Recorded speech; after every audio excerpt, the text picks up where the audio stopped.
here's a big challenge, and I wish I could get more people to think about this.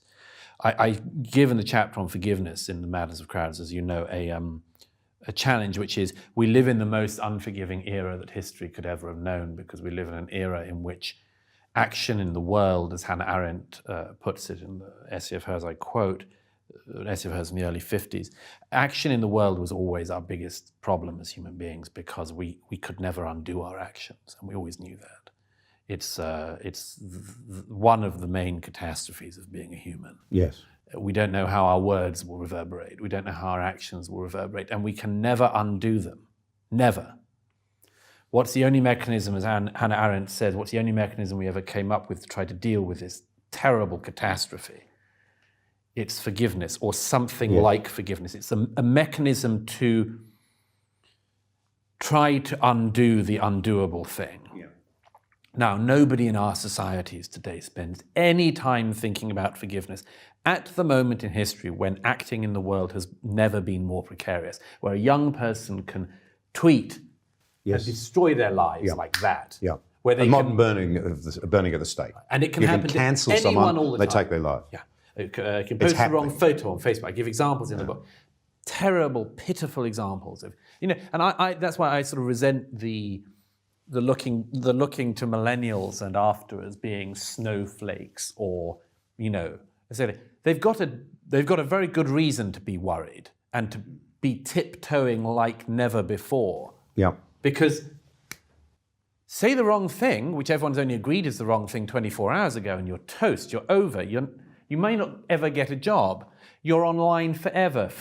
You're stuck with your worst joke, your worst photograph, your only slip. We, thank goodness, grew up in an era before this where we could make mistakes and they weren't with us forever.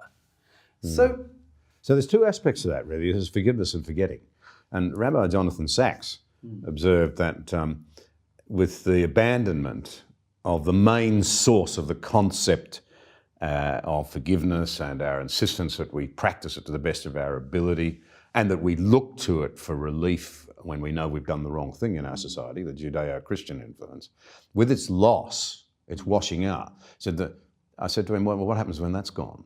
He said, well, you have to hope that people will forget, but the age of social media makes that impossible, so you have neither forgiveness nor the capacity to forget. Pretty devastating for young people. It's a devastating situation, and I'm very sympathetic to young people growing up in it, and they need a lot of help and advice and care and love, I think, to try to get through this. And the adults have a disproportionate duty to help them. I mean, they always did, but they especially now. So the adults should be careful about joining in the retributive era. Here's the other thing, a bigger point, if I may, which is we don't know exactly what we're doing. Maybe we never did, but it's worth trying to think of answers. Your answer, and the answer of a lot of people, is we knew what we were doing till not long ago. So why don't we, as we're going through this unbelievable fog at the moment, why don't we re-moor ourselves to our origins in religion, faith? That's one answer. And by the way, it's so striking that answer is not given by the churches themselves. I mean, with honourable exceptions. With some honourable exceptions, but by and large, the bishops, certainly in the Anglican Communion, where Archbishop Welby was once again this week discussing Brexit, in a society where the archbishops talk about Brexit an awful lot and not very much about the resurrection, the church turns out to be one of the last places you'd go for Christianity.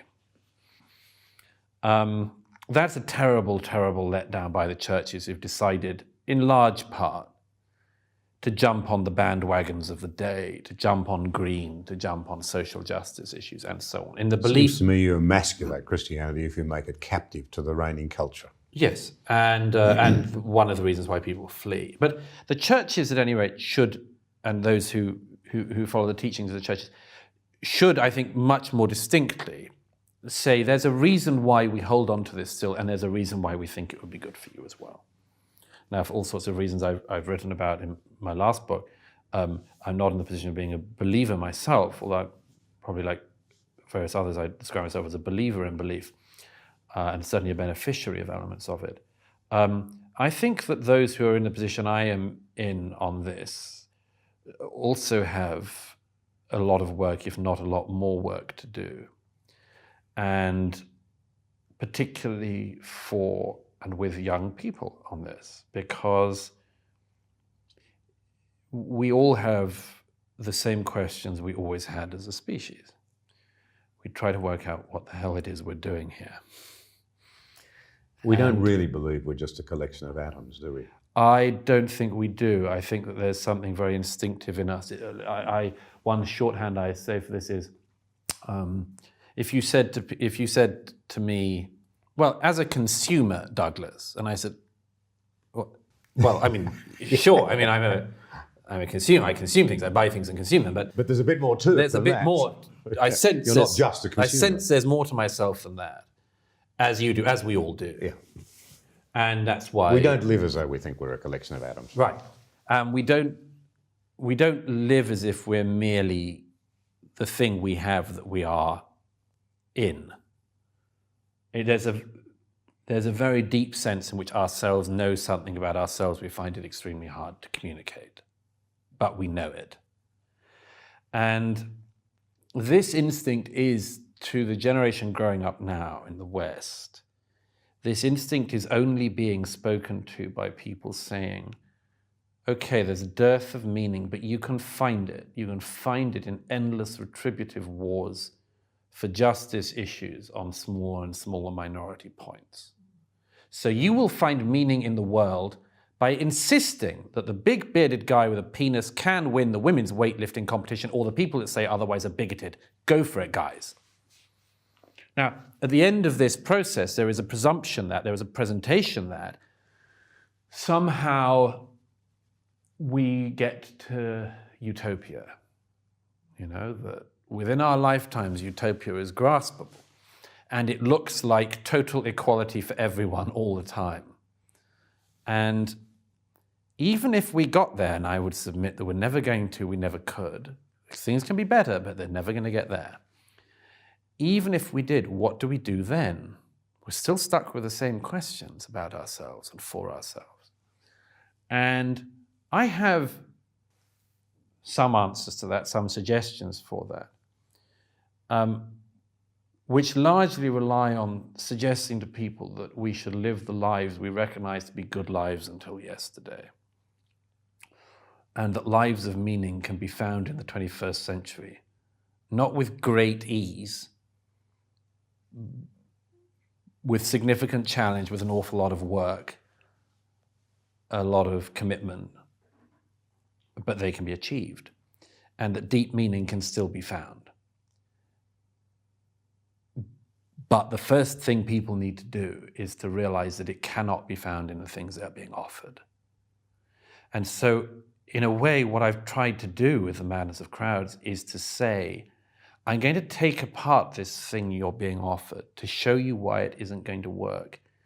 And I'm doing that because I want to then say, do something better with your lives. What is better? Almost anything other than this. But get off this. Get off this fast. Don't waste a minute more of your life on this, on working out where you are in a hierarchy, on working out when you have a right to speak or think, or how privileged you are compared to the person beside you, or the person to your left or your right or in front of you, and where you're allowed to speak and where you're allowed to think in this world. Don't spend a minute longer doing this game, this unwinnable, horrible game. Because we live in an era in history where we could do so much. We have access to information that we never dreamt of when we were growing up. I can get to the source of any book at a click of a finger, press of a button. We can save so much time. We can get access to so much. If you're a smart person anywhere in the world, in the developing world or the developed world, and you have access to YouTube and to Google, you can do miracles that your ancestors collectively could never have done. So why spend our time doing the retribution privilege game? Why not work out what we should be doing and start doing it? Thank you for watching this episode. We appreciate your support.